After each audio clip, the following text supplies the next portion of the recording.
Kottayam Kuravilangad പ്രശ്നപരിഹാരത്തിനെത്തിയ SIക്ക് DYFI പ്രവർത്തകരുടെ മർദ്ദനം.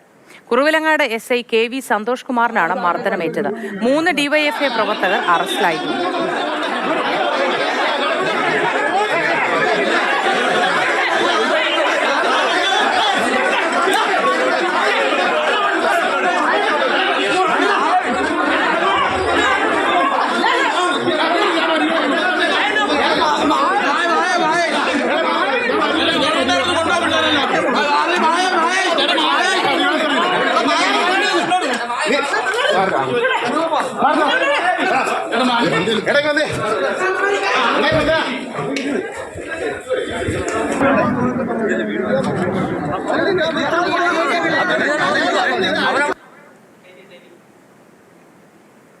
വിവരങ്ങളുമായി ഷിനോജ് ചേരുന്നു. Good morning Shinoj. നമ്മുടെ ഒരു പ്രേക്ഷകൻ ഇപ്പോൾ അങ്ങോട്ട് ചോദിച്ച് നാവ് വായിലിട്ടതേ ഉള്ളൂ. SIയെ മർദ്ദിച്ച ഡിവൈഎഫ്ഐക്കാർക്ക് സർക്കാർ വക അവാർഡ് എപ്പോഴാണ് കൊടുക്കുന്നത് എന്ന്.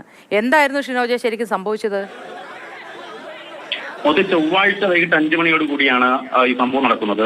ഉഴവൂർ ടൗൺ ഭാഗത്ത് സ്കൂൾ വിദ്യാർത്ഥികൾ, അതായത് +1 വിദ്യാർത്ഥികൾ നാട്ടുകാരും തമ്മിൽ, നാട്ടുകാരെന്ന് പറഞ്ഞാൽ പ്രധാനമായി ഓട്ടോറിക്ഷ തൊഴിലാളികളാണ്, ഇവരുമായി സംഘർഷം ഉണ്ടാവുകയായിരുന്നു. ഇതറിഞ്ഞ് കുറവിലങ്ങാട് പോലീസ് സ്ഥലത്തെത്തി. ഈ പോലീസ് എത്തിയതോടുകൂടി വിദ്യാർത്ഥികളിൽ ചിലർ പുറത്തു നിന്നുള്ള കുറച്ച് ഡിവൈഎഫ്ഐ പ്രവർത്തകരെ ഈ സ്ഥലത്തേക്ക് വിളിച്ചു വരുത്തുകയായിരുന്നു.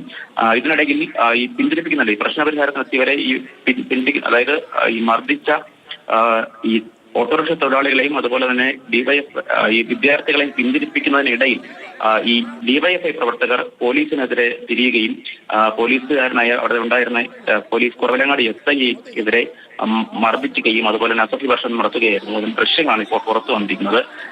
അക്രമത്തിൽ പരിക്കേറ്റ പോലീസ് ഉദ്യോഗസ്ഥൻ കോട്ടയം മെഡിക്കൽ കോളേജ് ആശുപത്രിയിൽ ചികിത്സയിൽ കഴിയുകയാണ്. അദ്ദേഹത്തിന്റെ ഡയഫ്രസിന് പൊട്ടലുണ്ട് എന്നാണ് മനസ്സിലാക്കുന്നത്. എന്തായാലും 3 ഡിവൈഎഫ്ഐ പ്രവർത്തകർ, ഈ മർദ്ദിച്ച 3 ഡിവൈഎഫ്ഐ പ്രവർത്തകർ ഇപ്പോൾ കുറവിലങ്ങാട് പോലീസ് അറസ്റ്റ് ചെയ്തിരിക്കുകയാണ്. അനന്തു തങ്കച്ചൻ, അതുപോലെ തന്നെ ആദർ സുരേന്ദ്രൻ, അനന്തു ഷാജി എന്നിവരെയാണ് ഇപ്പോൾ കുറവിലങ്ങാട് പോലീസ് അറസ്റ്റ് ചെയ്തിരിക്കുന്നത്. എന്തായാലും ഈ ഡിവൈഎഫ്ഐ പ്രവർത്തകർ നടത്തിയത് തങ്ങൾ ഡിവൈഎഫ്ഐ പ്രവർത്തകരാണെന്ന് ഡിവൈഎഫ്ഐയുടെ ബ്ലോക്ക് നേതൃത്വം തന്നെ ഇപ്പോൾ സ്ഥിരീകരിച്ചിട്ടുണ്ട്.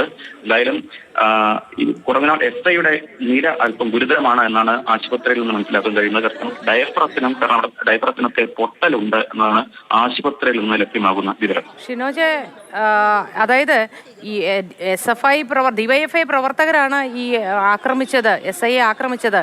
അപ്പോൾ സ്വന്തം പാർട്ടി ഭരിക്കുമ്പോൾ ഇത്തരത്തിലൊരു ആക്രമണമൊക്കെ അഴിച്ചുവിടുന്നത് ശരിയല്ല എന്ന് പോലും ഇവർക്ക് തോന്നിയില്ലേ എന്നുള്ളതാണ് പൊതുജനം മുഴുവൻ ചോദിക്കുന്നത്. നമ്മുടെ ലൈവ് കമന്റിലും ഒക്കെ ഒരുപാട് പേര് ഇതാണ് അഭിപ്രായം പറയുന്നത്. രക്ഷാപ്രവർത്തനമായിരുന്നോ ഉദ്ദേശിച്ചത് എന്നും ചോദിക്കുന്നുണ്ട്. നമുക്ക് നവകേരള സദസ്സ് നടന്ന സമയത്തുണ്ടായ സംഭവങ്ങളൊക്കെ ഓർമ്മയുള്ളതാണ്. അത്തരത്തിൽ രക്ഷാപ്രവർത്തനം നടത്തിയ ഡിവൈഎഫ്ഐ പ്രവർത്തകരെയും CPM പ്രവർത്തകരെയും ഒക്കെ കണ്ടിട്ടില്ല, അത് രക്ഷാപ്രവർത്തനമല്ല എന്ന് ന്യായീകരിച്ച ഒരു മുഖ്യമന്ത്രിയും മറ്റ് മന്ത്രിമാരും ഒക്കെ അടങ്ങുന്ന സംവിധാനം ഭരിക്കുന്ന ഒരു നാടാണിത്. അതുകൊണ്ട് തന്നെ ഇപ്പോൾ ഈ പോലീസിനെതിരെ നടത്തിയ ഈ കയ്യേറ്റവും മർദ്ദനവും എല്ലാം തന്നെ രക്ഷാപ്രവർത്തനമായി തന്നെയാകും ഇപ്പോൾ പോലീസും അതുപോലെ തന്നെ രക്ഷാപ്രവർത്തനമായി മാറുമോ എന്നാണ് സംശയം. ശരി ഷിനോജ്.